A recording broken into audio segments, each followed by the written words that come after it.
What if we used an alternating charge? It could increase Daisy's output exponentially.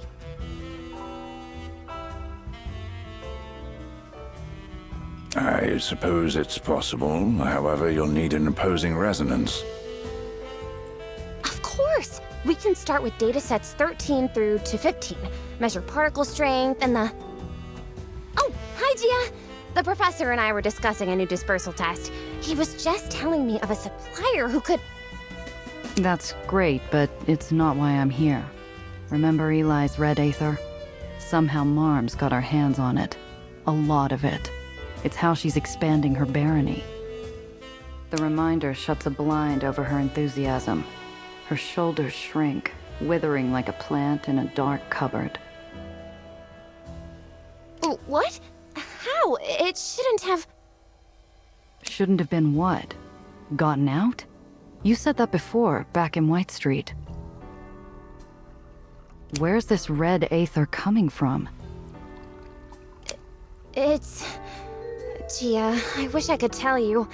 Truly, but I simply can't. What Eleanor means is that she signed an agreement, one with, regrettably, severe penalties for breaking confidentiality. What sort of penalties are we talking about? The kind that could ruin a researcher. To start, you'd lose your position at the finest Aether Institute in the country and all its resources. Then you'd have to pay back any outstanding investments the Institute's put into your work. It'd be really, really bad, Gia. And my parents, what would they say? They expected me to thrive at the Institute. If I were cast out of the Heights, it'd be a terrible disappointment. Olympus Park has that much pull? Quite. The Heights doesn't have barons, but it does have a number of influential benefactors, some of which sit on the board. I promise you, drawing their ire is not an enjoyable experience. This doesn't sound like the first time you're hearing about red Aether. Oh, Alistair is one of the experts who helped... I mean... It's all right, Eleanor.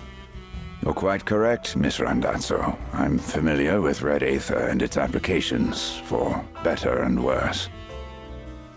Which is why I find it troubling to hear it spread further than a tiny corner of Eleanor's lab. Look, kid, I get it. But you've seen it yourself. That stuff is out there, and we need to know where it's coming from. Next time could be a hell of a lot worse than a cannon. I know, but...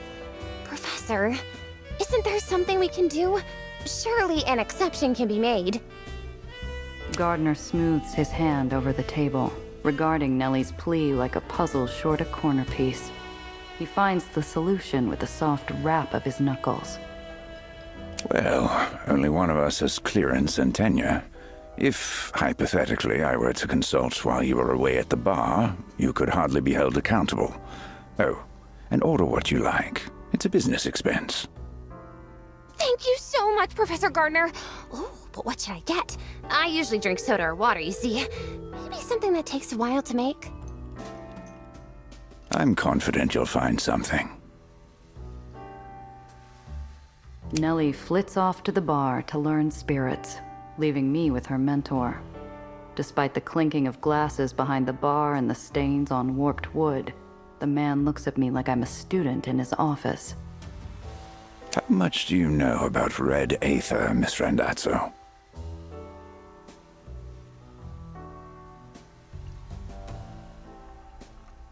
Tightly focused Aether, right? You increase the resonance until its energy potential increases enough to turn it red. Makes it powerful but unstable. You're absolutely correct. We'll skip the basics then. Have you ever met researchers with cabin fever? They get up to the most novel experiments, flight, light, even music, thanks to our Aether resonance team. It's how we ended up with a new kind of Aether, and a crater in the birch room. The Heights made red Aether? You have to understand, Miss Randazzo. Olympus Park creates new wonders every day, but not everything should ever be released. We couldn't even trust ourselves with red Aether, so we locked it away. Then why is it in the lowers? I have my suspicions. Olympus Park is not as untouchable as our namesake. There is no shortage of bad actors who tear through the walls to get their hands on even a drop of our tech. Such as hiring a villain to break into the Heights, destroy our lab, and attempt to kidnap one of our prized scientists. The professor's palm rests on the top of his cane, as solemn and heavy as a hand on a headstone. I wonder if he still feels the heat of explosives and fire, if he was even conscious for it. It was an utter tragedy. I recruited them, truly brilliant people. Lost in an instant thanks to sheer recklessness. You said you came to bloody, bruised, and alone. And sometime after that, you ended up on Ellis Island. An awful thing to wake to. I had board members at my heels fighting my request to leave, investigators demanding to know what happened, doctors ordering bed rest, and... But it worked out. Eleanor safe. And that's all that matters. She sounds like a lot more than a researcher to you. Gardner simply smiles, as naturally as if Nellie were really his own.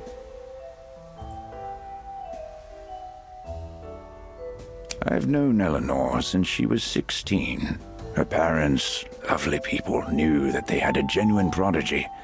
They didn't want their child to go out into the world alone. I gave my word she wouldn't.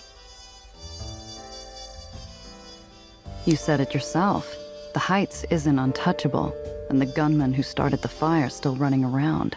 Why risk bringing her back to the scene of the crime?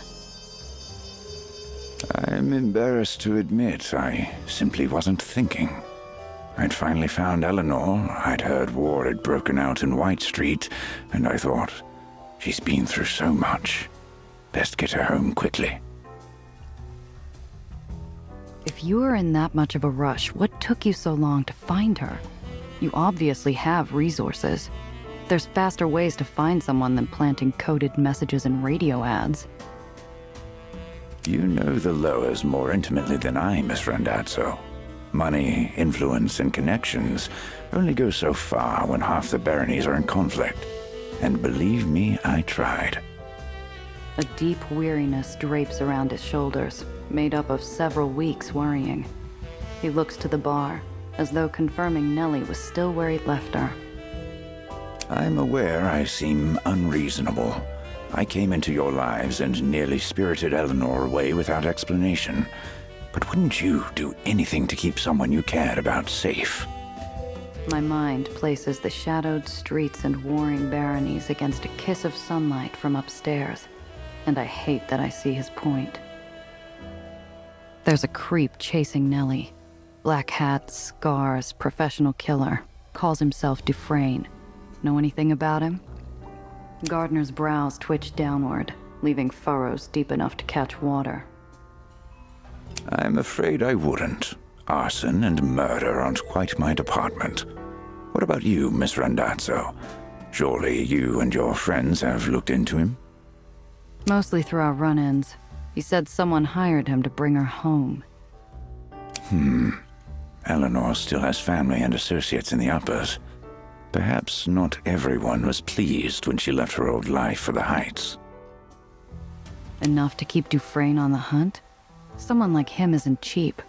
If Nellie knew anyone else with that kind of money, she wouldn't have worried about cash flow. Then perhaps we're looking at it from the wrong angle. Eleanor has a mind that's seen once in a generation. If, say, someone is willing to kill for a wallet, what would they do for a scientist capable of fixing the well? My skin wants to crawl off my seat. Dufresne had torn apart my car to get Nellie's journal. If Nellie's gray matter was that valuable, his faceless employer might never give up the chase. At the bar, Thomas puts away a load of glasses, each clinking away to its rightful place. I stare, feeling like I'm a few glasses short of full set of answers. Sounds like the brainiacs in the Heights don't know what's going on either. Unfortunately. I'm truly sorry I can't tell you more, but maybe we can still find some answers. I'll inform them of the red Aether leak. See what they can find. I bite back a cynical remark about whether the Heights will share when Nellie trots back with an amber-filled glass. So, how was it? Did you need a little longer? Got the gist of it, thanks. Wait, is that bourbon? Oh, yes! I've never tried it, but the gentleman at the bar ordered 2 on the rocks already, so it must be good. Oh, my dear, that's a rather strong drink. Are you certain that's where you'd like to start?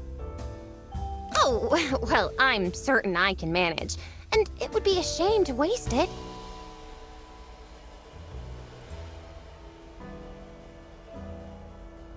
Hey, kid, let me have a sip? Before Nellie can stop me, I snag the glass and down the contents. Gia! Trust me. Unless you want to be seeing in circles, start with something you can dip your toes in. I suppose you're right. Well put. I believe Thomas has something more beginner-friendly on the top right shelf. Let's try that.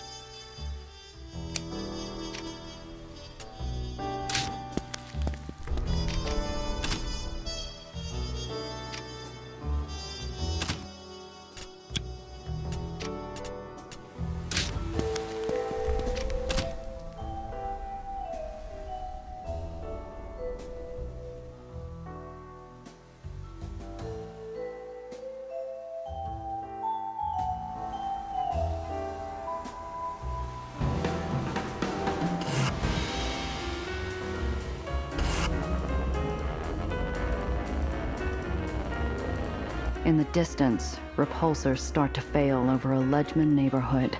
It's beginning to crumble, homes spinning into the void. Groups of residents are fleeing the other way.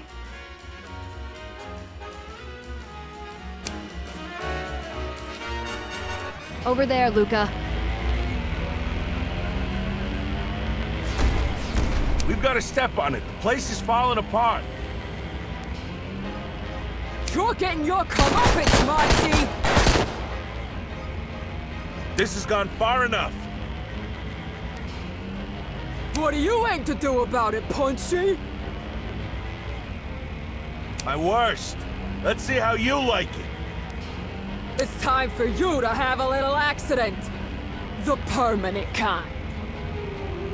So what's the play, Luca?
Why even bother? Marm's got your number.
your people, Luca! Just give up!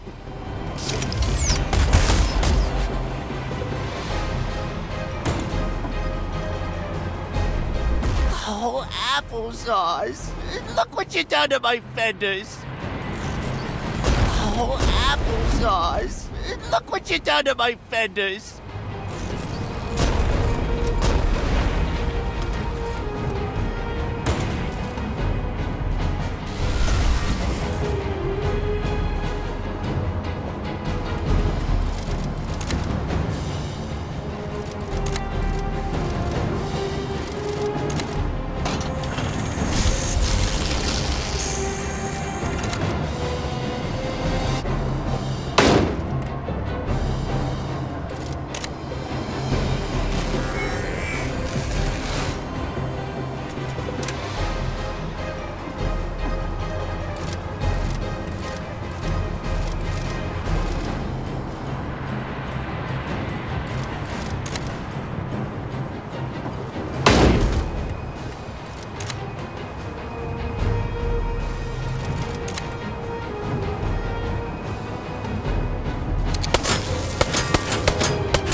Luca! Luca's here! Come on, we don't have time to waste. Let's get you somewhere safe. We lost a lot of good people while you were messing around playing cowboy.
Luca and I arrive on the scene and all is chaos.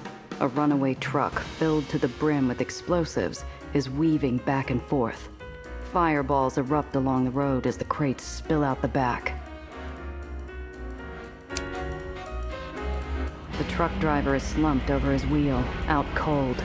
The vehicle is out of control and whatever it's hauling is flammable as hell. We've got to get that thing off the road no matter what. Run it off or blow it sky high before it can do more damage. The words are barely out of Luca's mouth before another flaming crate flies out of the back of the runaway truck, igniting in a pillar of flame that shakes the ground. This is getting serious. Now or never. We need to stop that truck.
help me!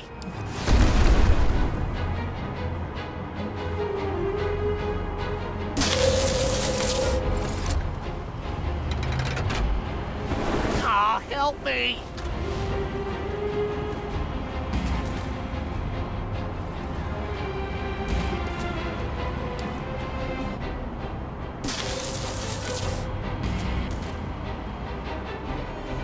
Aw, help me!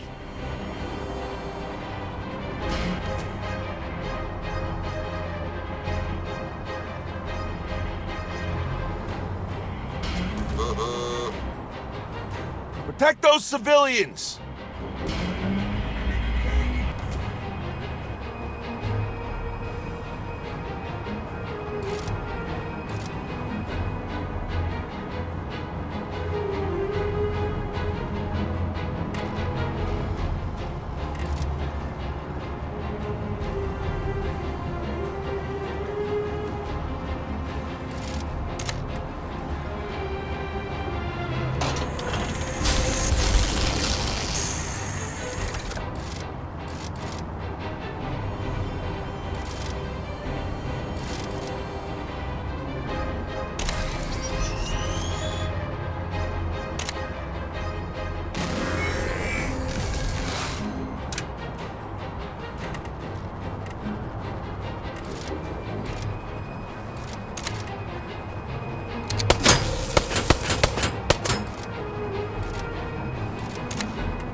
Help me!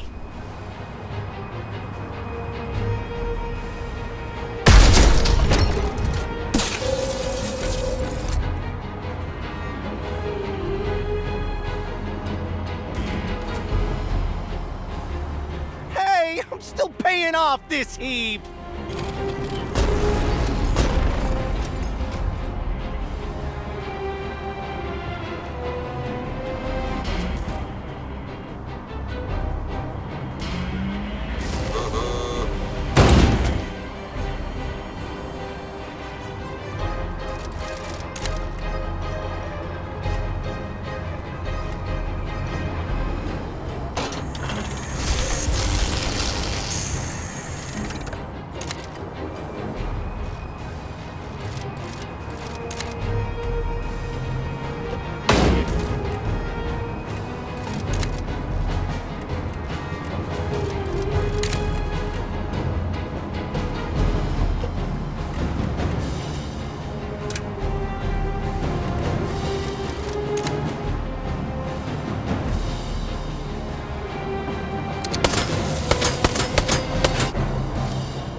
him. Driver's coming too. Good job. Let's get this payload off the truck and away from the fire, quick. My skin is crawling as we manhandle crates of explosives off the rig before they can go up in flames. I notice that the crates are stamped for delivery to Rogers Point.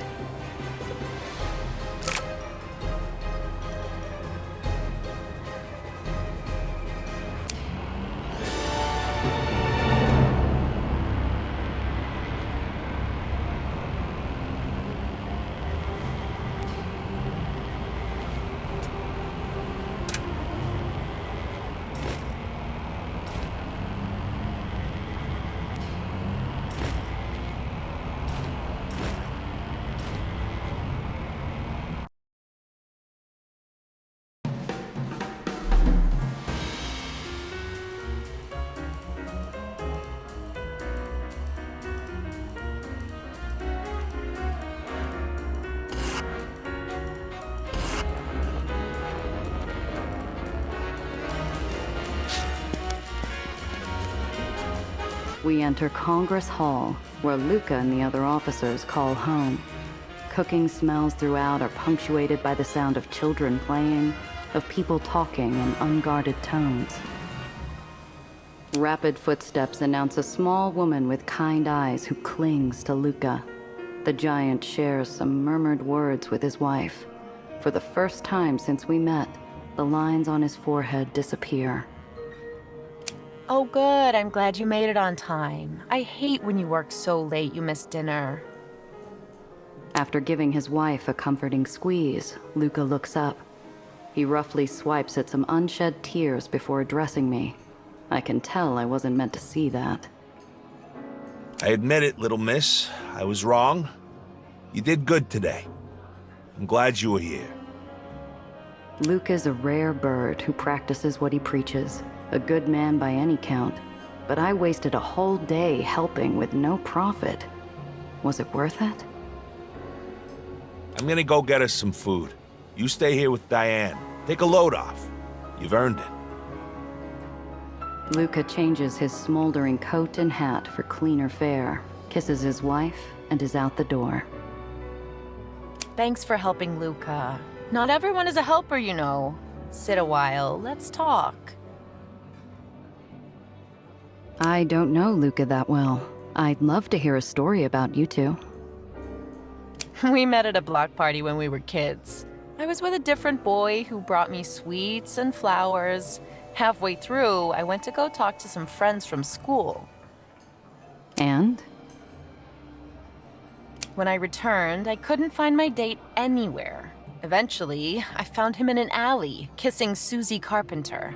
I started to give him a piece of my mind when he pushed me down.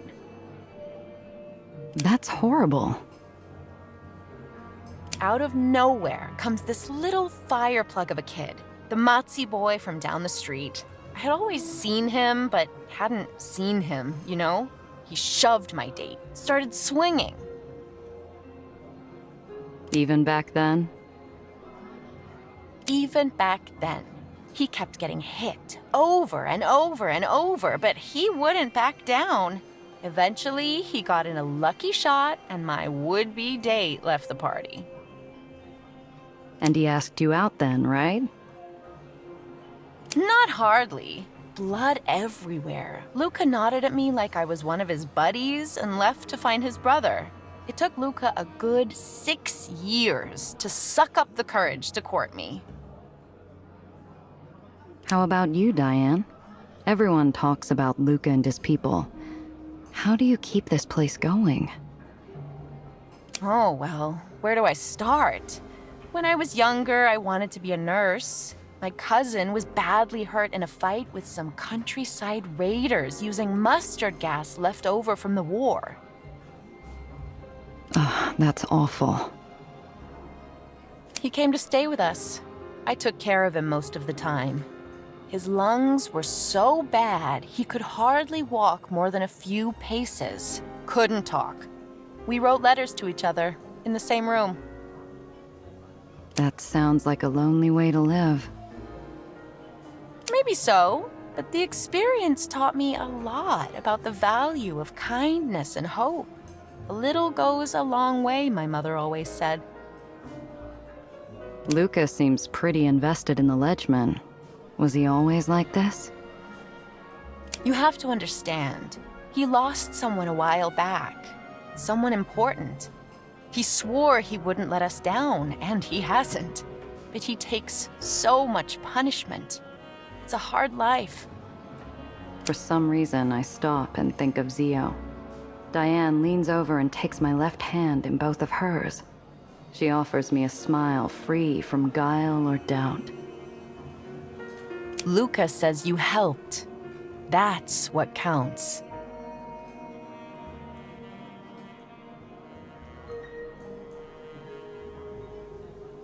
I have to admit, I wasn't expecting the Congress Hall to be like this.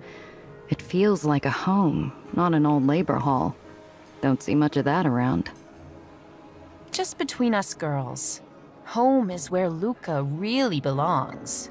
Most of the time, he's out there on the streets, putting himself in danger and sticking up for his people. And I'm proud of him for it. But still... What? He doesn't really do it for himself. It's what Marco, his brother, would have asked of him. Do you think you'll ever give it up? Let it all go? It's his heart that I love, you know? He keeps it hidden. Whether he decides to run things or do something else, I hope that he'll find himself again and finally put the ghost to bed. Mind if I look around? Go right ahead.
I approach a group of people whose homes were set ablaze by the runaway truck.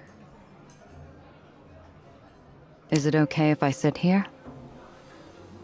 Hello there, lady. Come sit a spell. It ain't much, but you look like you've had quite a day. Understatement of the century. But you've had quite a day too. Sure enough. Lucky to be alive. Those blazes were something else. You could see them all over the island. Are you all right? Could be worse, and that's a fact. Leastways, I'm breathing. I can't believe Luca's still going. The fight, running around town, now out collecting food. Like an old diesel engine. He can't help but plow ahead, even if he sputters and chokes his way through. You think he's going to burn out someday? Lucas sticks his neck out for us, so we trust him. Not everyone's willing to treat everyone like equal members of the family, if you know what I mean. Did the truck driver get out in time? I didn't see him once he was forced off the road. The driver got taken by the meat wagon. Looks like he had some kind of seizure. Still, at least he made it this far. Once he finds out what happened... I don't know him, but if he's one of our guys in the community, we'll see to him. Accidents are accidents.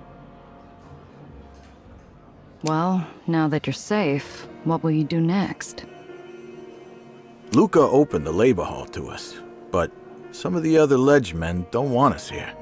Probably, we'll end up camping out until we rebuild. That doesn't sound right. I'm sure Luca wouldn't want it to go that way. Begging your pardon, ma'am, but Luca can't fight every battle for us. And he can't make people like us. That'll take time, and a lot of reaching out, on both parts. It doesn't feel right to me, but I have no idea what it's like to live in his skin. In that case, you take care. It's a tough world, but there are good people in it too. What am I saying? I need to get out of here.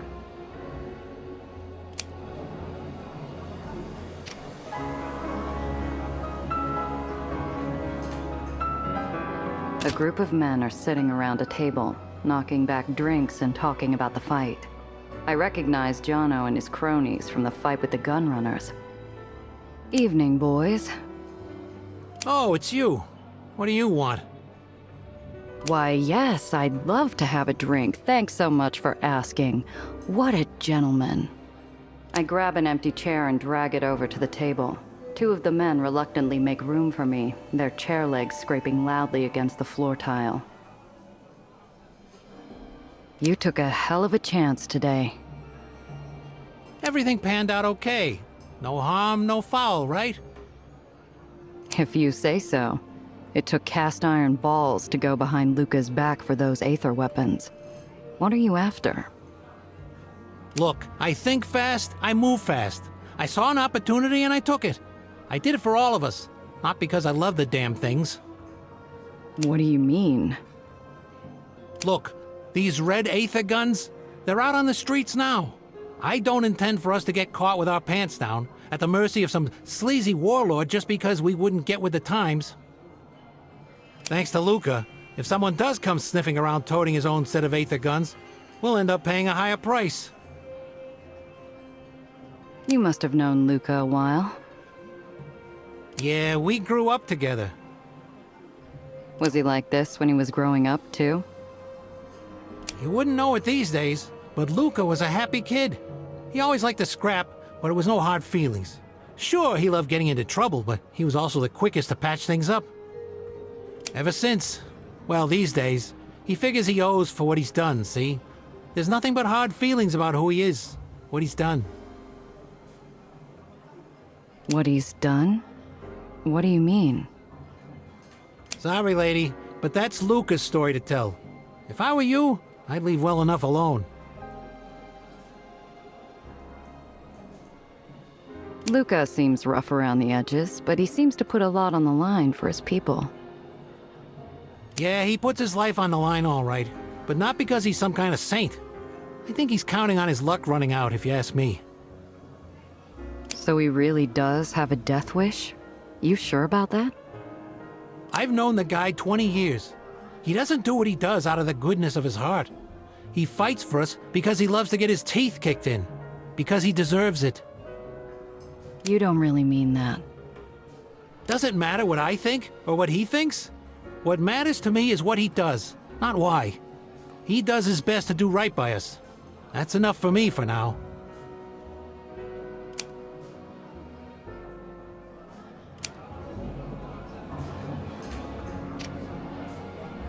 A faded Union poster, proclaiming the need for direct action now. Yes! I'll call and raise you 5.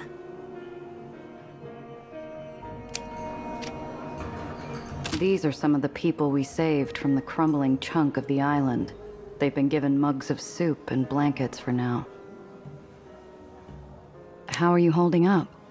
I've never seen anything like that before. We're still alive. We can always rebuild our homes. Not so easy with our families. So you got your people out in time? Thanks to Luca, and thanks to you. It was a close thing. I know I'll be dreaming about it for weeks. Have you been a Ledgeman long? All my life. Do you know Luca well?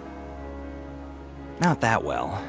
We were from different blocks, but I've never had to worry about him doing the right thing. He just does. The right thing, huh? What makes you so sure? Because there are about 1,000 ways a guy like Luca can make a bent penny in his position, and he's never fallen for it. Every deal he's ever made has been to keep us going. That's a fact.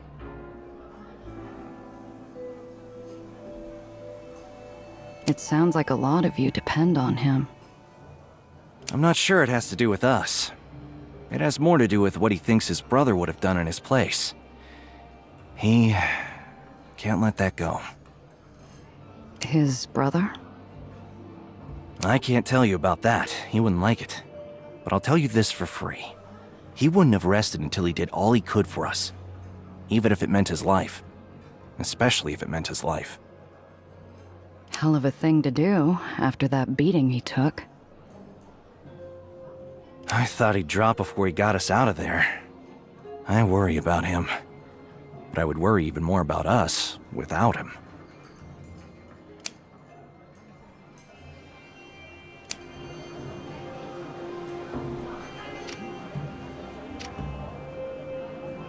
Well, well, well. Oh, it's you.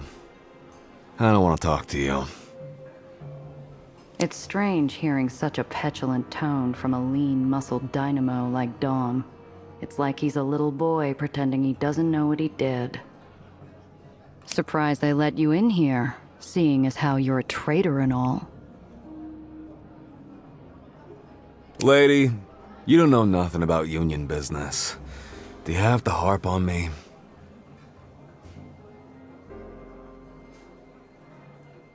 I pity the upstart, but only so far. He dug his own hole. It's up to him to find his way out. Why did you turn on Luca anyway? He seems to care about you. How could you throw that away?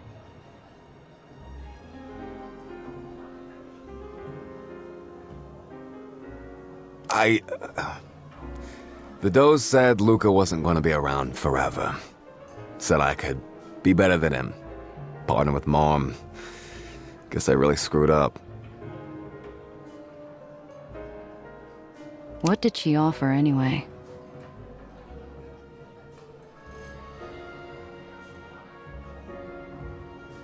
Mom, she promised that she'd take care of my ma if I did this thing for her. My ma raised me alone since I was just a kid, after my pops died. She's in a wheelchair now. Life's hard for her. And she promised you'd be the new boss down at the docks, right? That too, yeah. As he talks, his tone goes sour. He's realizing how Marm's promises would have gone unfulfilled. He never considered who would have lost by his gains.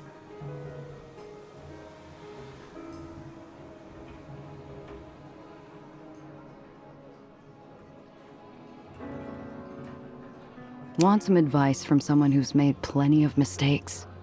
Give people something new to remember you by, instead of for your screw-up. Yeah? What do you suggest, Big Mouth? There are a lot of people hurting from those new islands being added. People I've talked to say you're like bottled lightning in the ring. Maybe put some of that energy toward helping instead. Huh. Yeah, I guess sitting here isn't doing me any favors. I should go.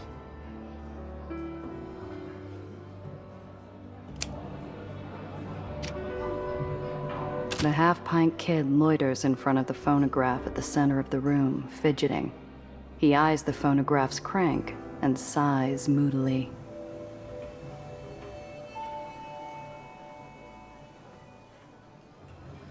Sorry, miss, but the phonograph is broken. Luca said he'll get someone to fix it, but it's been a while. So, what do you do here, kid?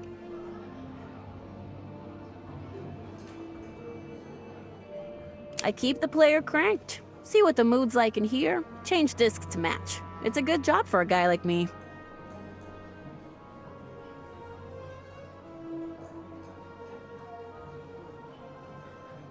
What do you mean, a guy like you? My folks died a while back. Luca says I can work the ledge once I'm big enough. But for now, I stay here in the hall. So, what's Luca's favorite? He likes everything by Benny Goodman. But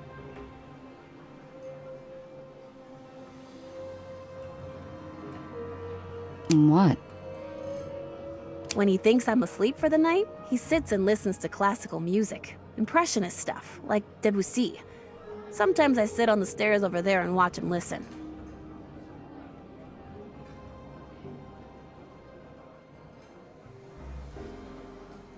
Why doesn't he ask you to play it for him?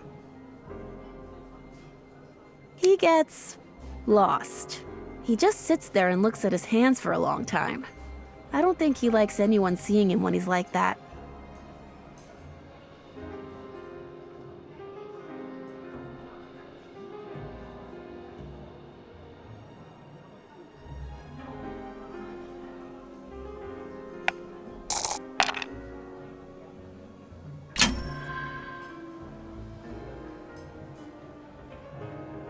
Let me have a look at it, kid. It turns out the fix was a simple one. The tone arm was just out of balance.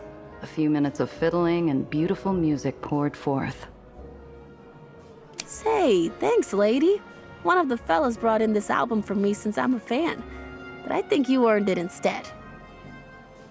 The album is The King Porter Stomp by Jelly Roll Morton. Cress ought to love this. Thanks. I have a friend who is crazy about this stuff. Take care, kid.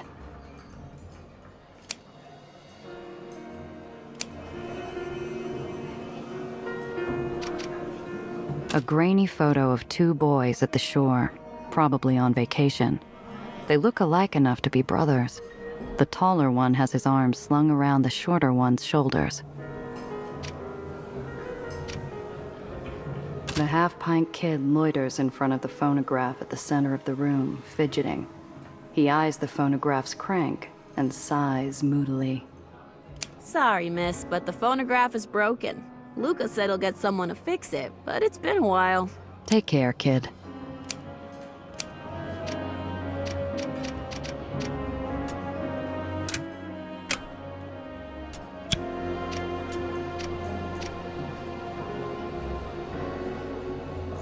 Okay, Mrs. Jackson made some of a sourdough, and Mrs. O'Hara made a beef stew. Mrs. Magnola brought in the yams.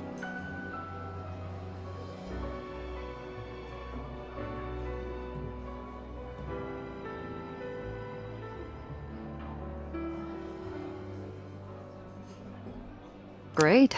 I'm starved. Your people really care.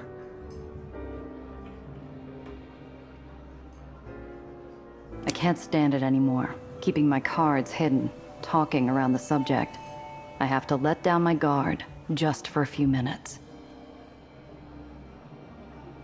We need to fix the well. It's getting worse, lots worse, and plenty of people will die. The lowers will be gone like they never existed.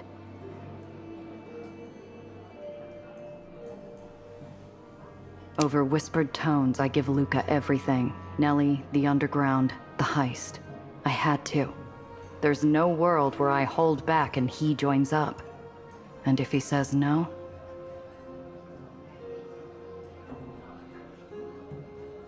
Luca opens his mouth to retort, but Diane shakes her head slowly.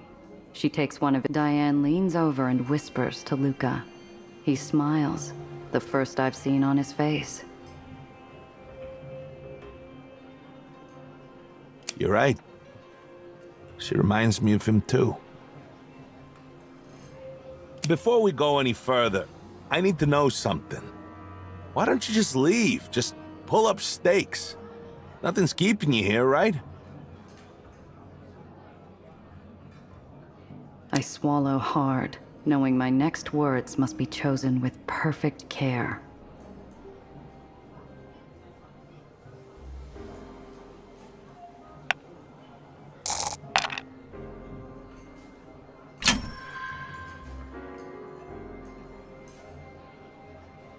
I've got to come up with something juicy to inspire action. Talking about my motivations makes me feel like a liar anyway. Surely it's okay if I bend the truth a little. He'll believe greed. I've got interests, financial and otherwise, in Dreamland. I don't want to see them go down the drain. Even if I leave, I'll be in the poorhouse. I see right through you, miss. Mom would never let it go down that way. Look, Luca. I've been through fire and blood over this. I don't want to heist pandemonium any more than you do. I'm scared what happens if we don't.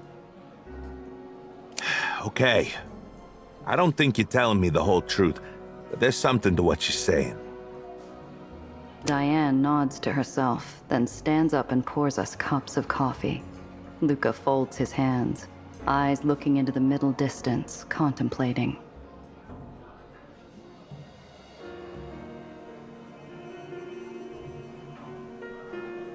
Hell of a thing, but it makes sense.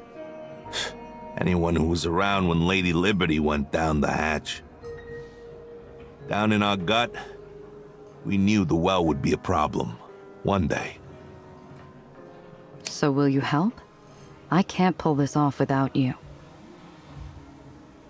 It's really not up to me. At least not me alone. We'll need to take a vote. You're serious? Either they send me or I don't go. I've got responsibilities here. I'll need to convince them. No time like the present. Despite his resolve, I can sense the unease in the Iron Gladiator's approach. The direction he takes here in this moment feels important. This could change everything for Luca and the dogs.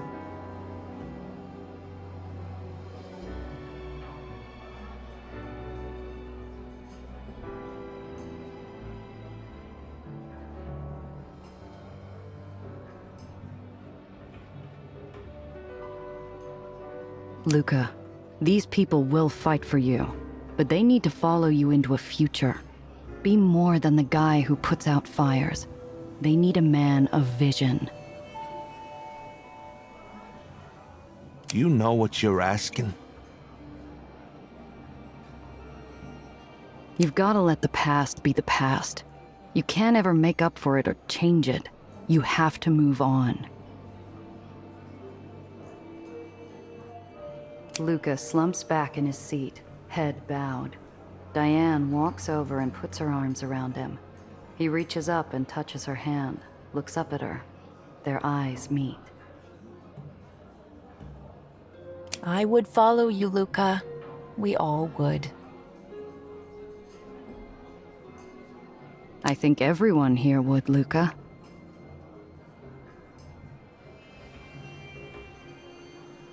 Luca pats her arm and nods, resigned. The guttering spark in his furnace flares into flame. His jaw is set with determination. He stands and addresses the crowd. Brothers and sisters, I have wronged you. I spent my time living in the past. Living in regret.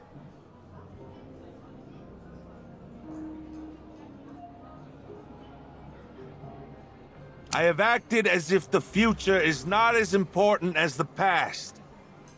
But there is no solving the problems of today if we cannot embrace the future. I can't let the weight of the past hold us back anymore.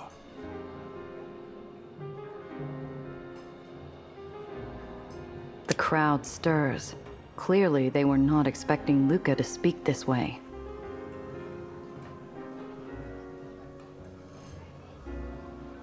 Many of you have stood by me in my grief. I'm asking you now to stand by me as we move to solve a problem of tomorrow. The well puts us all at risk. We have an opportunity to end its threat now. I can't promise that we will succeed, but I can promise you that without your support, we can only fail. And I am through failing you, my friends, my family. Let's put it to a vote. What say you? Yay! Luca turns to Diane and I, his face triumphant. For the first time since we've met, his face is clear of doubt. His flame burns hot and clean, without the impurities of grief. You have our support, little miss. Don't let us down. As the assembly breaks, various ledgemen pass by, offering their hands to Luca. They even spare a smile or two for yours truly. Thanks for your help, big fella. I knew finding you was the right move. Whatever happens next, little miss, you've got a home among us ledgemen, if everything else goes wrong. Luca claps his hands together, calling us to action. We've got a heist to plan. Diane, I'll be gone for a while. Don't wait up.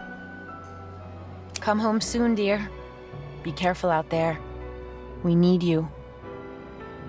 I have every reason to be careful, love. I'll be back.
The glow of high-beam flashlights and spinning caution bulbs plays across my windshield as traffic slows. Evidently, Marm has decided that a good old-fashioned dragnet will force troublemakers like me off the streets.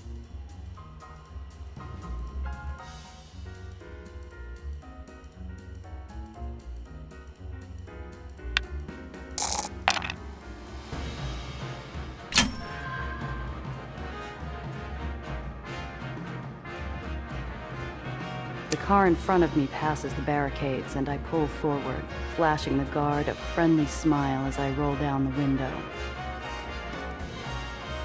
Good evening, ma'am. Routine check. Where you headed this evening? Just heading back home. Got a place up near Kleindeutschland by the ferry terminal. A local girl, huh? You ever play darts down at the Spritzen house? I crack a smile, recognizing the question for what it is, a test of my dreamland bona fides. If I did, old Killmeyer would call me a tourist and toss me out on my ass. Spritzenhaus has a shooting club in the basement. They don't throw darts. The enforcer looks pleased and steps back to wave me on through. I give a nod of thanks and cruise on by, making sure not to look too eager to be on my way.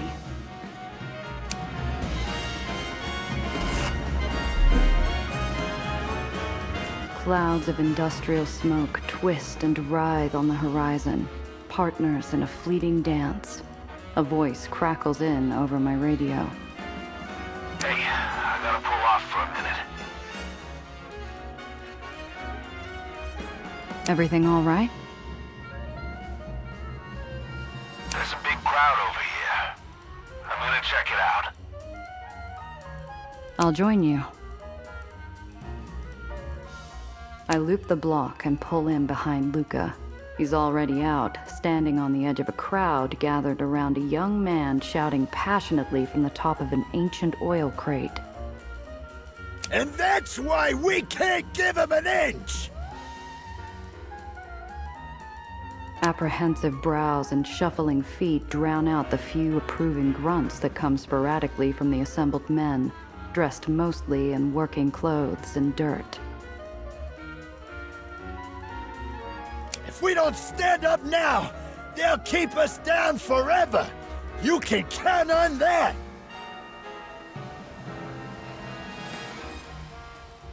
What was so important about stopping here? I run the Ledgeman Union in Dreamland, and I had to bleed for it. There are Union men here, and I didn't put this together. And what has the Union ever done for us? Actually done! It's a tiger that has let itself be defanged! We're defenseless against tyrants! A sudden, deep breath from Luca seems to dampen some of his anger. Guilt? Shame? Some sort of dark shadow washes over his face. What's going on? This young blood is trying to rile up the crowd with revolution talk. It's funny. It reminds me of my brother. The boy on the pulpit could hardly be more than 20. He gesticulates wildly, accenting inflections with a pointed accusation or a palm to the heavens. What do they give us for an extra 2 hours past dark? Nothing but a pat on the back. And when Jack fell off the edge last month because he was too tired to see the gap, huh? What did they do? A shrug for his widow? And what did leadership do about it? Huh? Not a damn thing! I've seen this idealist at gatherings. Either he's never heard how we got to where we are, or he hasn't heard what happens to anyone else who tries to organize. Or he's just stupid. We need to organize! If Local Zero won't help us, we help ourselves! He steps off the crate, and murmurs of agreement work their way through the crowd. Luca nods to me and pushes his way through the ledgemen. A few, recognizing my hulking golem companion, take their hats off and scurry away looking embarrassed.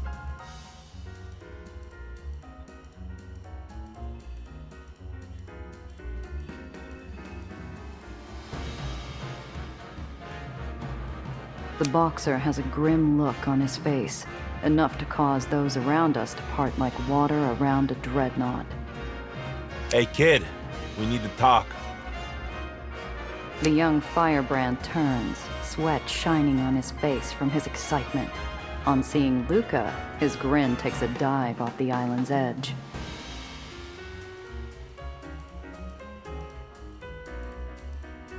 Oh, it's you. Damn right it's me. What the hell do you think you're doing? I'm doing what you won't do, old man. These men are suffering. Your men. And someone has to act. Listen, twerp. I've got 24 scars that should tell you the cost of me acting. How many scars do you have? I'm not scared. Someone needs to do something. And the great left hook Matzi's gone soft. Luca's eyes are a blast furnace, pouring liquid iron down his arms, hardening into clenched fists.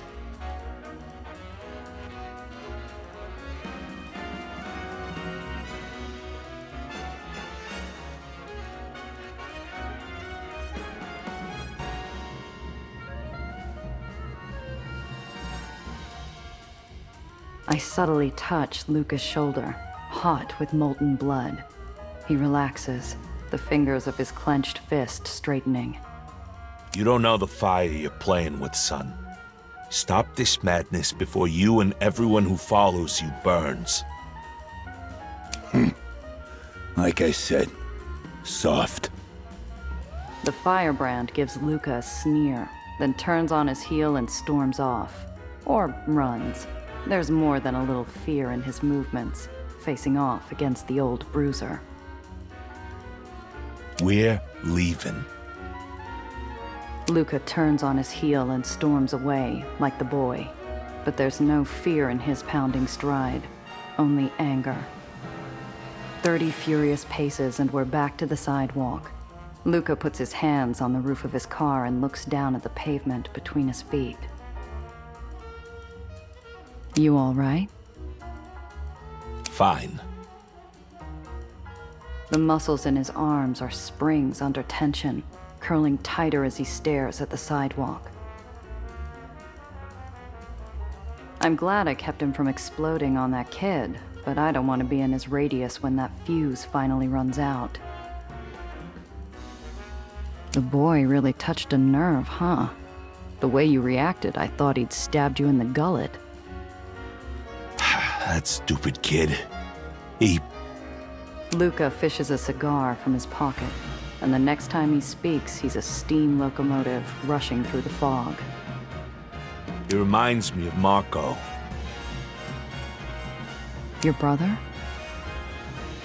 Marco was also a passionate idiot. Now he's dead. Sorry.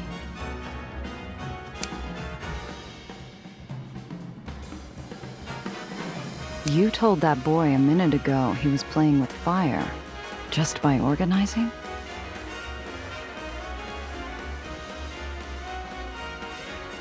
There's a single chapter here, and I'm responsible for keeping it that way. Back when everything went to hell, we made a deal with Mom. And I gotta keep it. The ember of his cigar glows like still sparking slag. I'm the fire. Tell me about Marco. He takes a puff and lets it go. The smoke returns to its natural environment, seeking out its siblings among the stacks.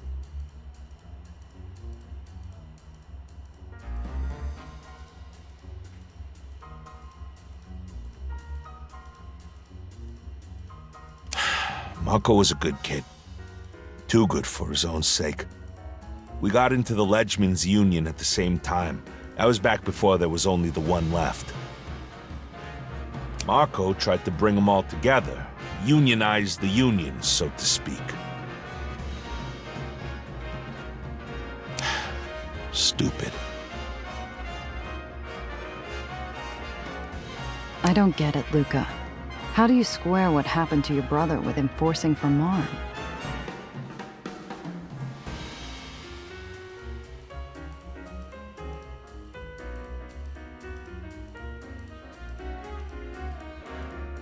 He pauses for a long moment.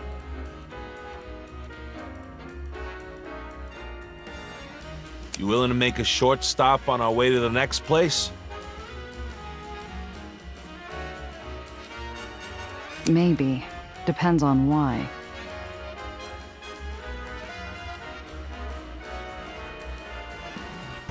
There's a spot I go sometimes to think. I could explain myself better if we stopped there.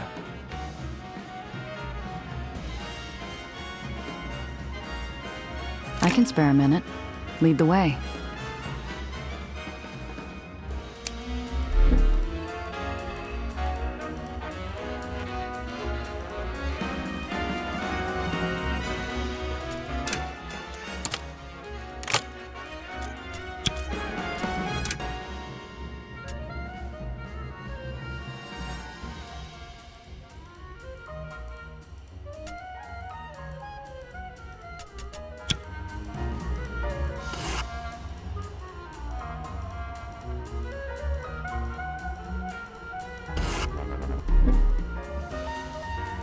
I round the corner and find myself in the mother of all traffic jams.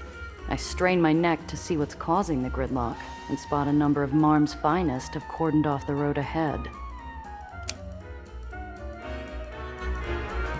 I breathe out slowly to steady myself. I'm not carrying anything explicitly illegal, but there's enough heat around me right now that just getting recognized could be trouble.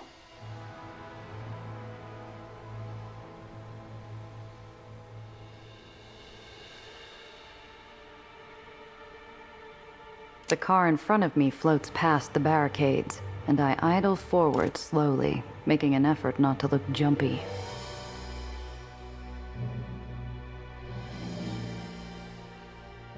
Evening, ma'am. If you don't mind my asking, what is this about? Routine crowd control. A lot of money out on these streets tonight. Mom thinks trouble's bad for business, so she sent us out to make sure nobody gets any ideas. Never can be too careful. Glad you're out here making sure everything's on the up and up. Glad you think so. Means this won't be any more unpleasant than it has to be. Open your trunk so I can take a quick look and send you on your way.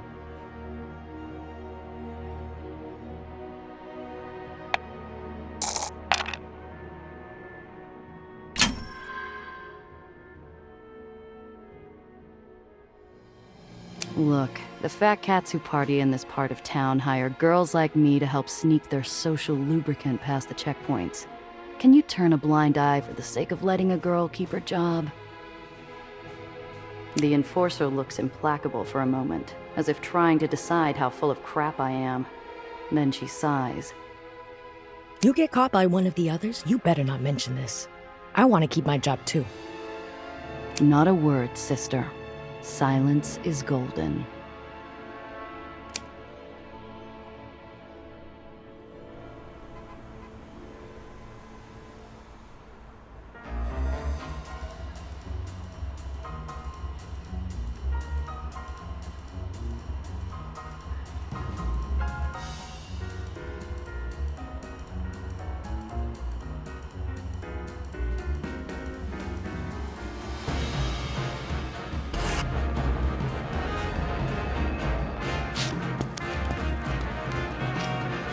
Luca leads us to a killing field, where the bones of old ships lay discarded across the landscape.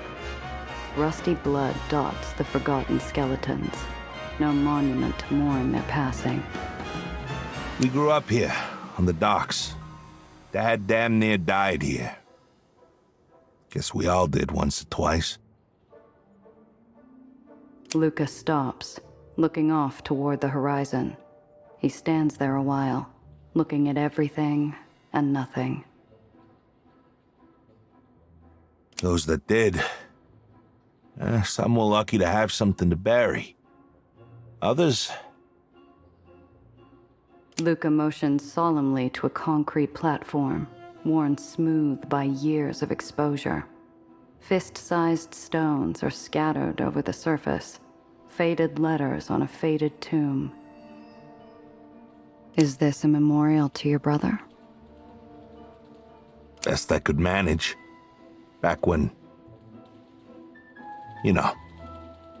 Back when it happened. There was too much going on. Never found a body neither, so... This is what he's got. Graves aren't what they used to be anyway. I've seen pictures of the old cemeteries, back before we took to the skies.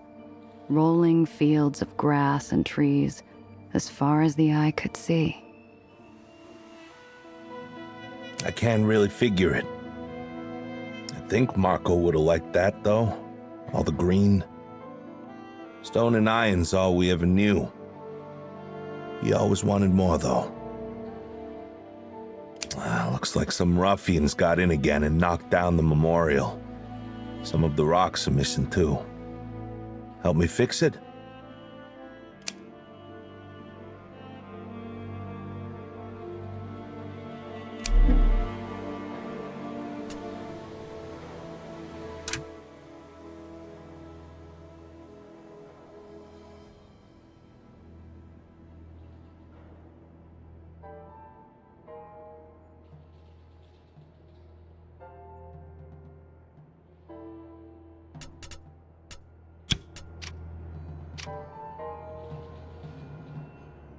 Red and green offer a stark contrast to the gray, shooting up through concrete and several loose stones in an effort to reclaim life from grim industry. I pocket a few. As I lean down, I'm taken aback by the scent. It's overwhelming, like the plants need to prove they can do more than survive in a place like this. I catch my breath before turning back.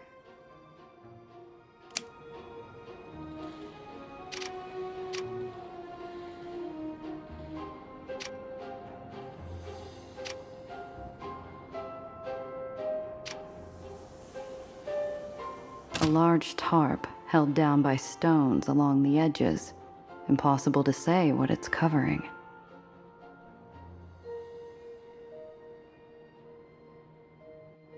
Looks like most of what we need.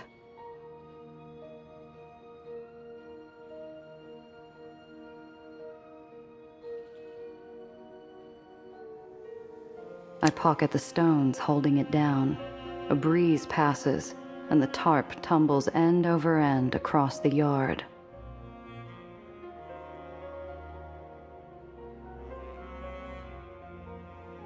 All these names. What happened here?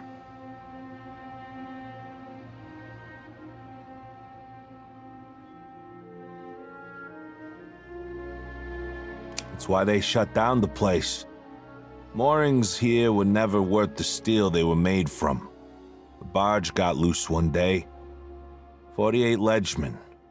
The company only cared about the damage to the dock. If you look around, there are more of them etched into the steel, less formal. Most ledgemen's families have lost a brother, father, son. I'm not the only one that comes here to remember.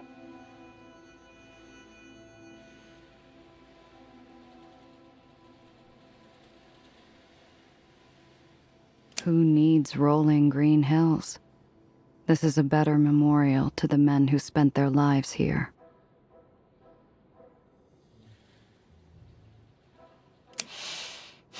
Yeah, a memorial to all the people who died filling someone else's wallet.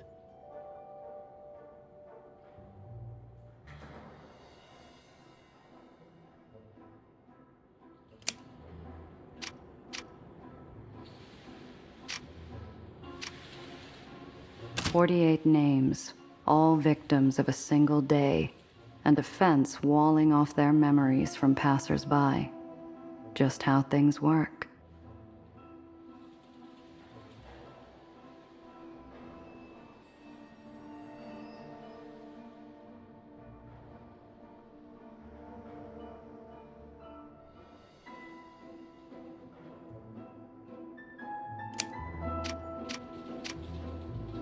Scratched into the base of the concrete platform are weather-worn letters, still readable.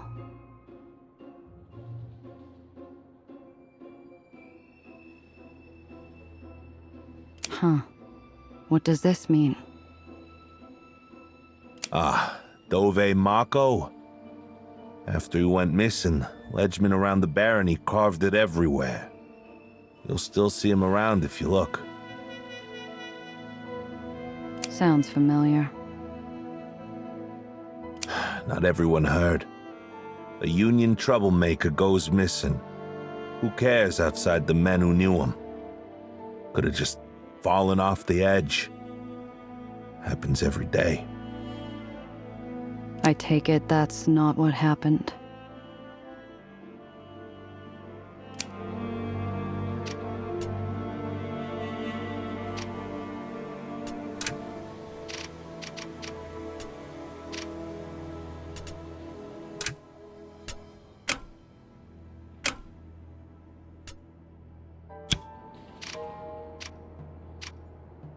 That should be enough.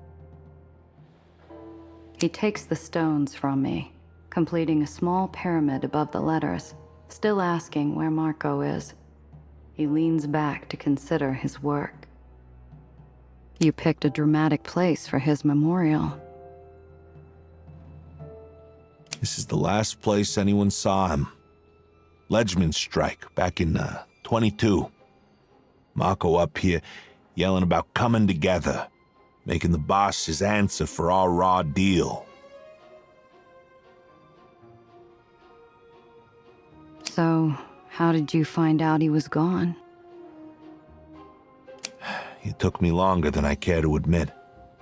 The World Series had just ended, and I landed a prize match right on the tail of it, so I was out of town for a few.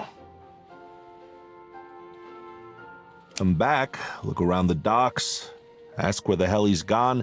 Nobody knew. Just that he hadn't shown up in a few days. He looks off into the distance, tension beating a rat-a-tat through the veins in his temple. I hope you won the match. Yeah. Only had to lose my brother for it. What happened after he went missing? It all fell apart. The local union chapters came together, started pushing for unity, and Mom cracked down. You ever see a strikebreaker in a machine gun nest? I'm glad I haven't. That's awful. Men don't like looking down the barrel. We fought, but men knew they might die for it. Just like Marco did. There were terms made. When the guns didn't work, Mom shut down our ports and starved us out. Had no choice but to surrender so that we could go back to loading ships. Every Union chapter was dissolved but one. And me, their great and noble leader. What did you do after Marco? You don't want to know. Yeah, I do. I looked. Through every dive, every corner. I broke windows and bones. Never found him, but I did find the bastards who did it.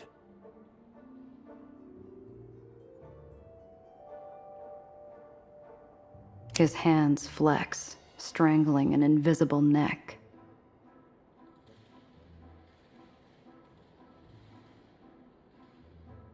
Strikebreakers. Left them broken themselves. And when there was nothing left to break, I came back. And you ended up in charge of the last Union chapter in Dreamland.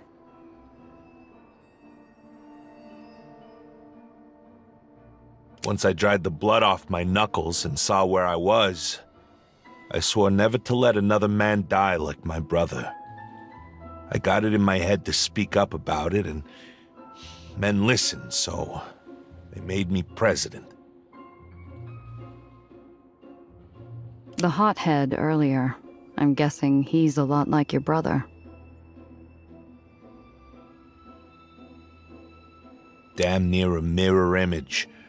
Right around the same age, but he'd have been in diapers back then. And the older hands don't like to talk about it. So he doesn't know what could happen. His palms open upward, and his eyes shift to study the gnarled skin and bone. In the workman's hands are held a devil and an angel. Whichever he chooses is out of my control. Kid's right about it all. I've been doing this for too long, and Local Zero is just a front to make it look like we're organized. We don't have any real power. We don't protect the people. But if he keeps doing what he's doing, people are gonna die.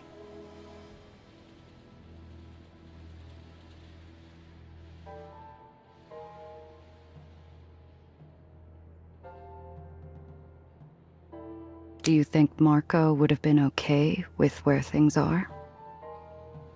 He looks up at me, face tense, but doesn't reply. Not many people die for what they believe. Most just keep their heads down. Maybe if they're lucky, they end up on a plaque. Your brother fought for something important. So do you. You're right. What the hell did he die for if nothing changes? He punches the stack, flinging stones across the yard.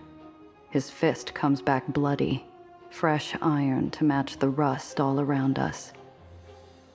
We're already taking Mom down. It's time for Local Zero to end. I'll let the kid do what he wants.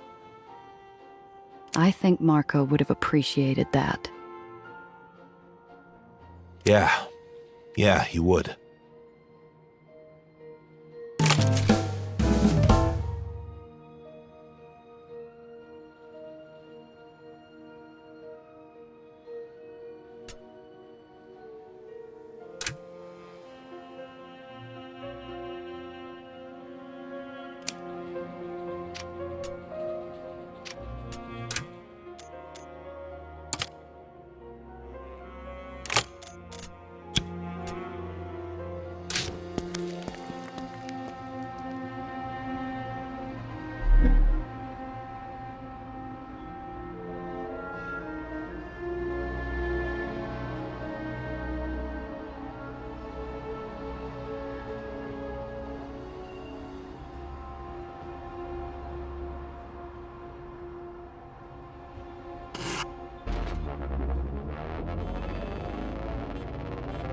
I'm passing through an intersection when a courier van speeds into my periphery. I turn hard, whipping the front end around to avoid a collision. What does he want? The driver flags us off the road into an alcove before jumping out, gingerly setting a large crate on the sidewalk and fleeing the scene before any questions can be asked. Sophie pulls a concealed knife from around her hip and pries open the crate. Inside, frozen into a sneer of bestial rage, is the head of a lion. Oh, that time of year again already? Time to send you a lion's head? Pearl's idea of a threat. Which is ironic since she's the one enamored of cats. Gia, I've seen you in action. I need your help. I'm going to need the details of this sudden and mysterious task. I'll explain if you're willing to help me. I have to know that we trust each other for this to work. Why would Pearl send you a lion's head if she likes lions? Pearl clawed her way almost to the top. She never earned a thing, only took it. When cruelty is all you know, you'll sacrifice anything to make a point. Even something she cares about? The circus probably had a sick lion. I doubt she'd kill one just for sport. Sure. What do you need? The side of Sophie's mouth curls appreciatively at my expression of trust. Every year for her birthday, Mom holds a race for everyone in Dreamland. Everyone gets a free meal out of it, and everyone's distracted for a day. My sisters and I are the opening act. We make an appearance to get the crowd excited, and we sponsor a poor sucker, an honored entrant to the race. So I'm your sucker? I'd hardly call you that, Giovanna. You're a competent driver, and you can hold your own in a fight. I can't lose twice in a row. True, I can outrun most. Think of this more like a chariot race than a stock car race. So, do we need to find horses on short notice? Very short notice. I've been so busy with everything else that I almost forgot. I like to go look around first. Just take a look at the track, you know? I'm sure you know where the Dreamland Hippodrome is.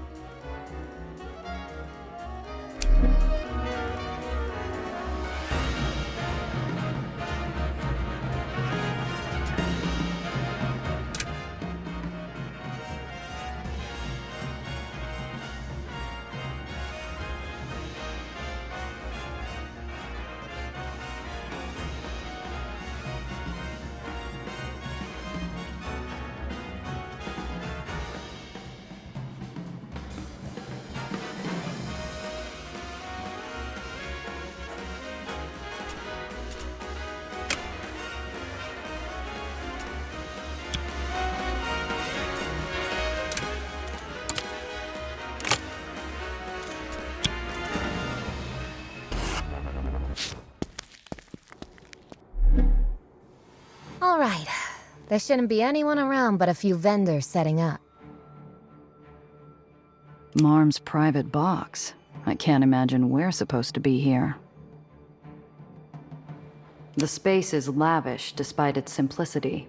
Marm doesn't mind paying for the finest comforts, even in a room she uses once a year. But in the silence, I feel a tickle of danger on the back of my neck. No, we're not. It's exhilarating, isn't it, darling? The Does have a time-honored tradition of backbiting and sabotage. Last year, I let my guard down and my entrant didn't quite finish. That won't happen again, so here we are. Didn't quite finish? Oh, don't worry about it, darling. Check around here first. I don't think my sisters would be brazen enough to rig Marm's box, but it's worth looking.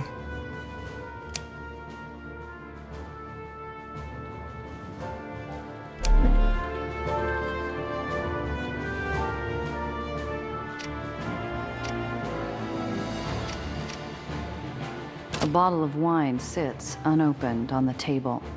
Poisoned wine might be in fairy tales, but only because it's a timeless method of assassination.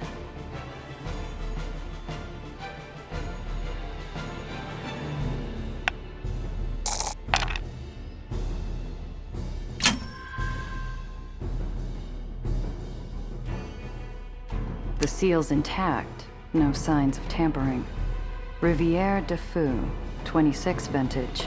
Marm prefers the finer things, it seems. I have to wonder what it cost her, but I doubt there's a price she's unwilling to pay.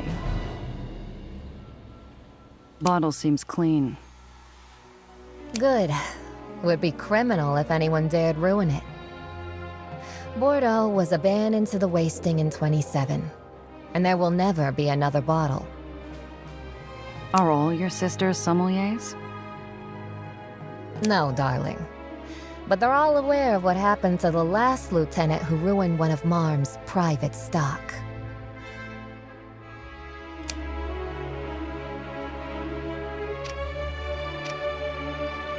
The Hippodrome can accommodate tens of thousands of people.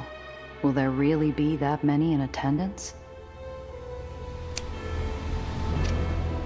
A beautiful, comfortable, upholstered chair. The kind of throne a modern queen might sit on. No explosives taped to the bottom, though.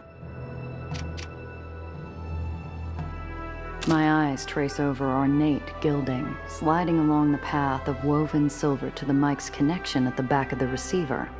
At the insertion point are 4 screws, one missing a washer. Huh. Sophie, look at this. Sophie gingerly pops open the back of the receiver. Inside are too many wires, needles pierced through an angry red cylinder. My breath catches, but I swallow the terror before it can choke. It looks like someone's gotten sloppy. See here? This is the detonator. That wire leads to the mic. This one leads to the TNT. Sophie, we shouldn't be here, let alone tugging on bomb wires. Come now, Giovanna. You said you would help. Also, it's safe as long as you don't generate any sparks. Just watch. You might need to know this later. Sophie's knife reappears as though by magic. She rests an arm against the radio case and holds the wire leading into the dynamite, cutting up and through the fuse in one smooth motion. She shouts, jumping back from the device. I only have the ghost of a moment to react.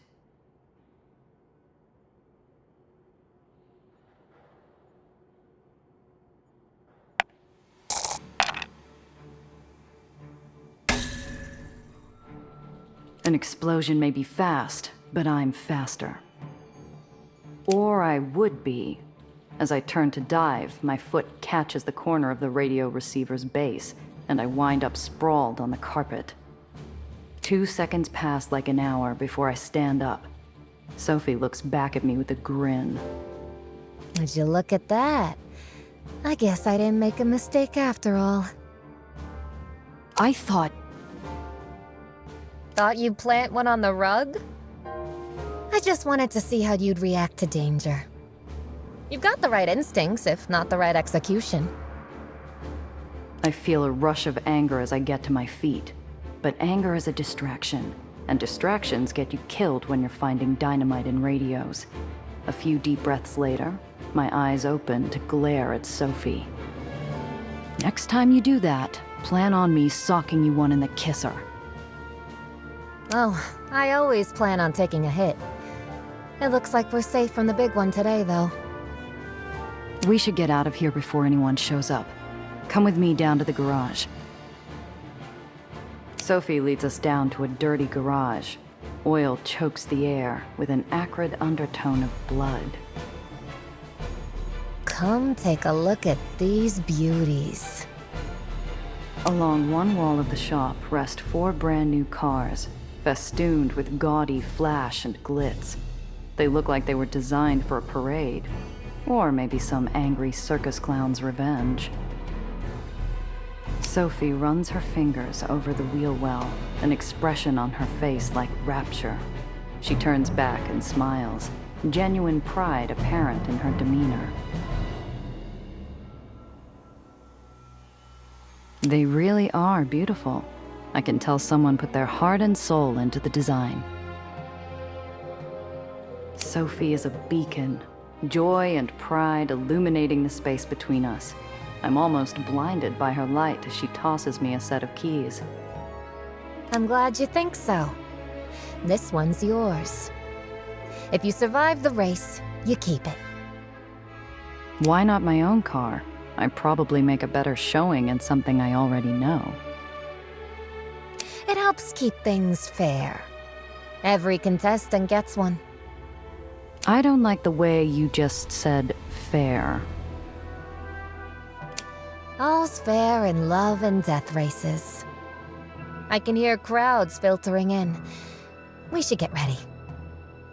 Before we go, I wanted to ask about the other does. The way you talk about Pearl, she seems like a real piece of work.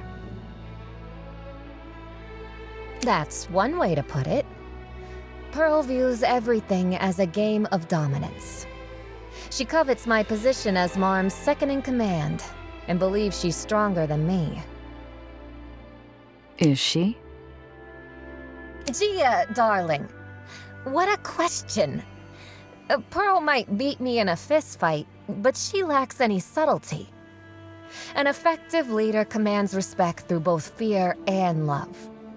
And Pearl commands only one of those. How about Lizzie? Oh, Lizzie. I sometimes wonder why she's in her position. Lizzie is more interested in what power brings her than the power itself. She is rash, impulsive, and emotional. She'll never be a leader. Will her driver be a threat in this race? That you can count on. Lizzie is a race driver herself. And the Hippodrome race is a point of pride for her. She won last year's race, and a driver this year is likely to be even better. That's why you're here. I'm your ringer, huh? I've sponsored entrants who could drive and those who could fight. I've never had one who could do both. I can't lose this year, Gia. I can't. And you're the best I know. How about Alice? She hides behind her coy smiles and honeyed lies. And the moment she's discovered, she scurries away to hide. Yet she's one of your sisters. Alice is the only one of my sisters who has the social skills for leadership. Perhaps even more than me. But leading requires a backbone, which Alice does not, and will never have.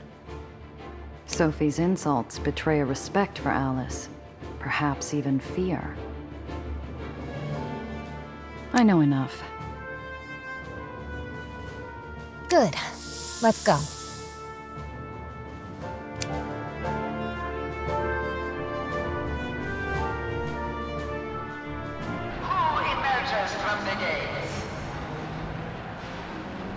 The gate opens to a tumultuous roar.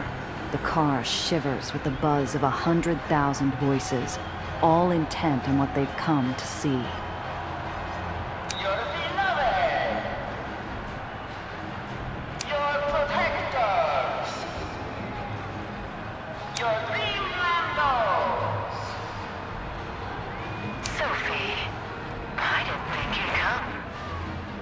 After your lovely invitation? How could I miss it? It's too bad Fluffy couldn't make it, but I mounted him on a spike. So maybe he'll be able to see from there. It's a shame we use proxies for the race. Your head would be pretty on a spike. So lovely that you're here, Sophie. It always puts Pearl in a better mood. I'd be happier if we didn't have to drive like snails. Come now, Lizzie. You can fulfill your death wish on your own time. Are conversations with your sisters always so... snippy? Mostly when Pearl's involved. Alice fancies herself too clever for open threats. And Lizzie can't be bothered by the politics as long as she gets what she wants. Sophie smiles dreamily, her words clashing with the feeling behind them. The crowd watches on, a deep and roiling sea filled with thirst, for drink, for spectacle, and for blood. It's something, isn't it? Whatever I might say about Mom, she knows how to throw a party. One corner of the track turns before passing a tall gate that opens up into the city. The race might not be confined to the stadium, but we follow the inner track to thunderous, expectant applause. I'm sure you all brought remarkable drivers this year. Good enough to beat yours again.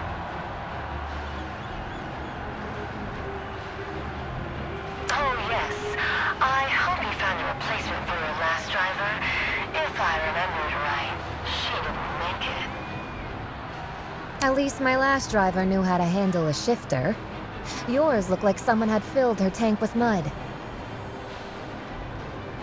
Did they? No. It was molasses. Now, ladies. I'm sure we'll have an explosively good time watching our entrance. No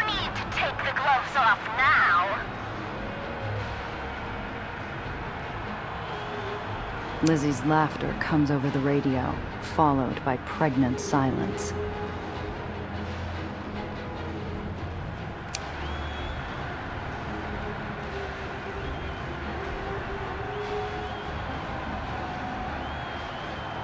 Giovanna, check the glove compartment. Carefully. Didn't you check your car before we started? My car was in a private garage. Nobody was getting in there besides me. Nobody? Not without a command from Marm. And Marm isn't going to let one of my sisters in just to sabotage my car. So then what am I looking for? Just humor me. Did one of your sisters say something? I think so. It's just a hunch, but I listen to my instincts. It's a good way to stay alive.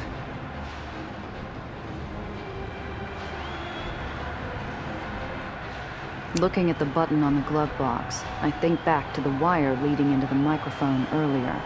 Instead of pressing it, I pull the passenger seat back as far as it can go and maneuver my head down below the box. Underneath the compartment are wires, too many damn wires, and there, fastened as clearly as before, a stick of dynamite.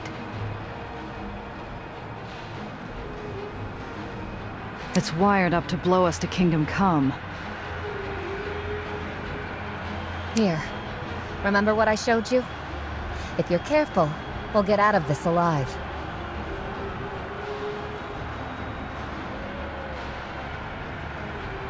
She palms me her knife. Avoid any sudden braking, please.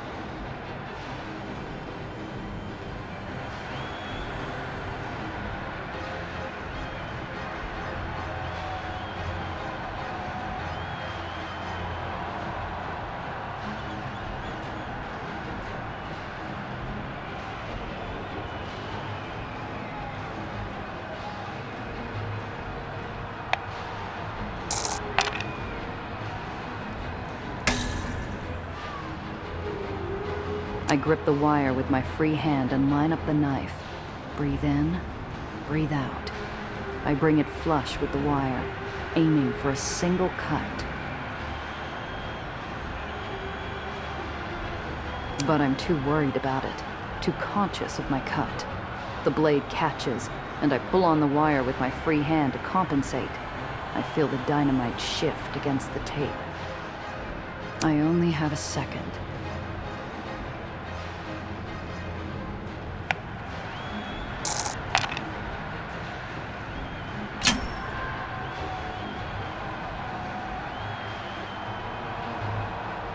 I act without thinking, tearing the dynamite loose from the tape.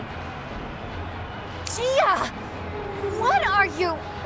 I fling it out the window toward the inside of the track. It bounces off the infield once, then explodes with unrivaled violence. Jeepers creepers, what was that?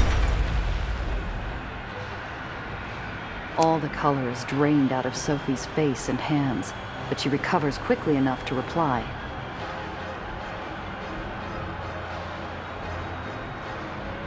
Someone left me a gift.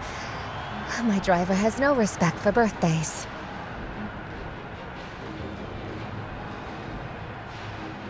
What a shame!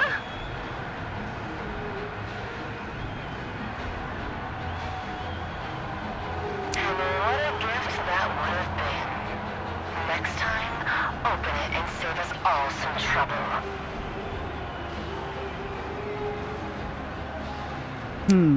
Outbound radio is disabled, so I can't talk to the other drivers.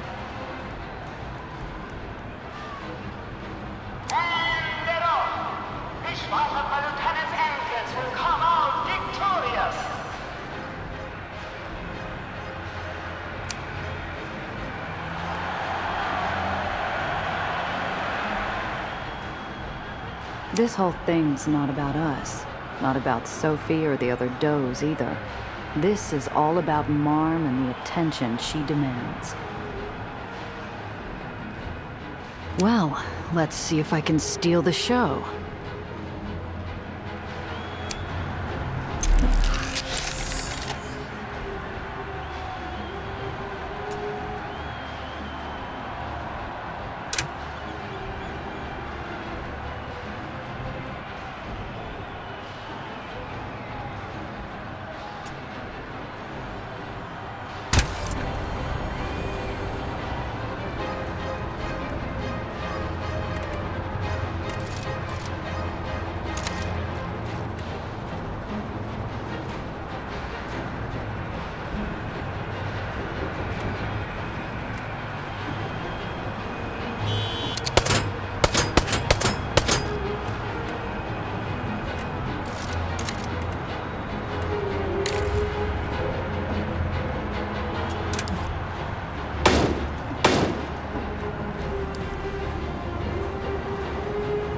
It's looking a little dull on the track. Prepare to be energized. The spotlight shines ahead. Which of my daughter's entrants is brave enough to take center stage?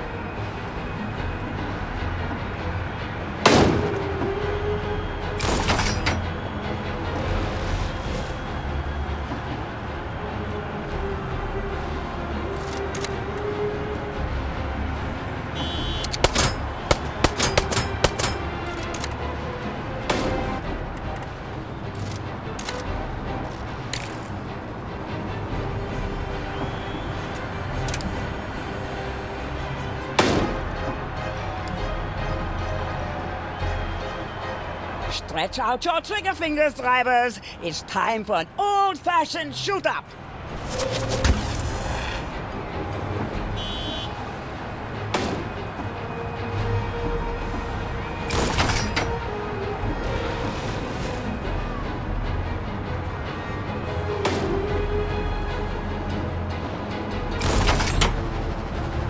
Alice's driver can't hold on. What a waste of good steel.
What a shame!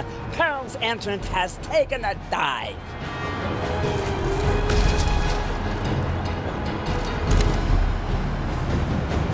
Lizzie's entrant is down and out. It looks like she won't be taking the victory 2 years running.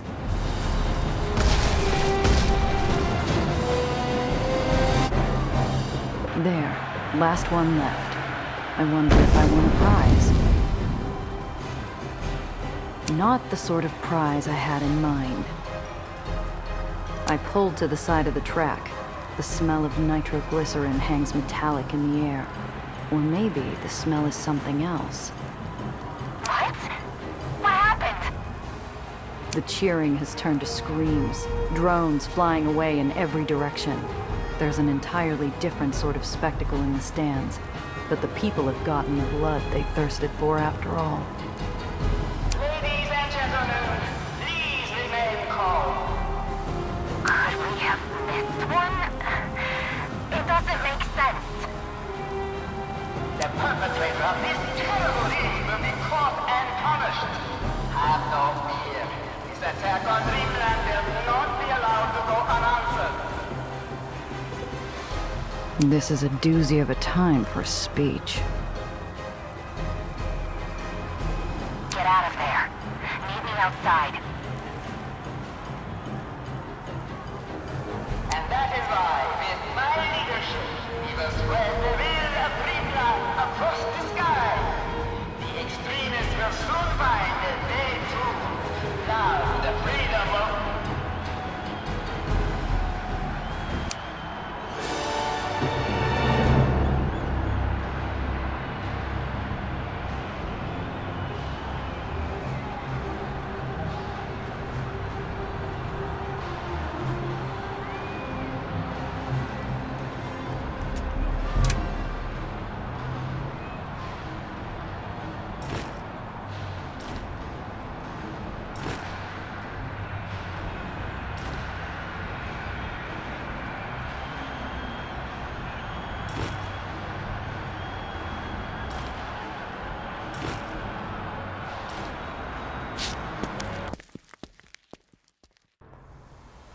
I cut my car past the throngs of terrified people, fleeing in every direction. Nobody pays me enough mind to notice the vanishing act. Sophie waits in an alley outside, leaning against the hood of her car. What happened in there? It was right after you'd finished. Solid performance, by the way. Thanks. A bomb went off, right in the middle of the stands. Judging by the blast, probably the same kind we disposed of.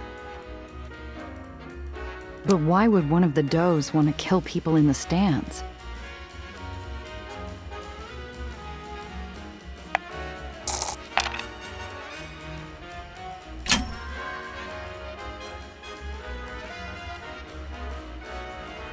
The car bomb made plenty of sense. Naturally, one of your sisters would want to blow the two of us up. Everyone wins. Everyone but us. Which do you think is the most likely? I'm not sure. Alice tipped me off, but it seemed intentional. Pearl would be more direct if she wanted to kill me, and Lizzie wouldn't take the time. It has to be one of them. Nothing else makes sense.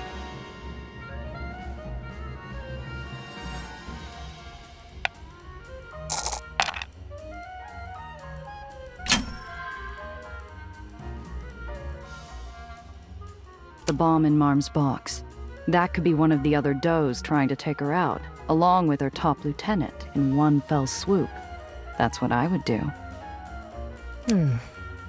One bomb in the car, one in the box. Leadership gone. That makes sense.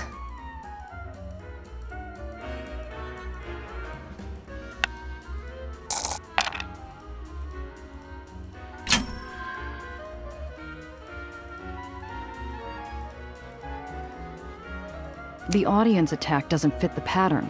None of your sisters gain anything by killing bystanders. I can't think of a reason. Unless... Marm's speech came awfully well prepared on the tail of that explosion. What do you mean? I have a solution that fits the whole sordid affair. Don't keep me in suspense. Marm's speech, right after the last explosion. She was awfully quick on the draw with that. So? So what if Marm knew it was going to happen before it did? What if she planted the bombs in your car and her box, knowing we'd find them? You'd assume it was one of the other does and close ranks on her side. Let's say you're right. What does she get out of bombing the stands? Why would any of us believe it was another of our sisters? Think about what she said right after. She promised revenge on her enemies and protection for her people. What if this was all to gather some public support for some new acquisition? Sophie's face is a split sandbag, spilling into a flood. It wouldn't be the first time she capitalized on a tragedy. But this openly... this... You know her better than I do. Is this beyond what she's capable of? Damn it, Gia, I don't know. But I need a drink. All those people. Let's go get one then. I know a good spot, if you don't mind the dark. Here, the prize money. You earned it. Thanks.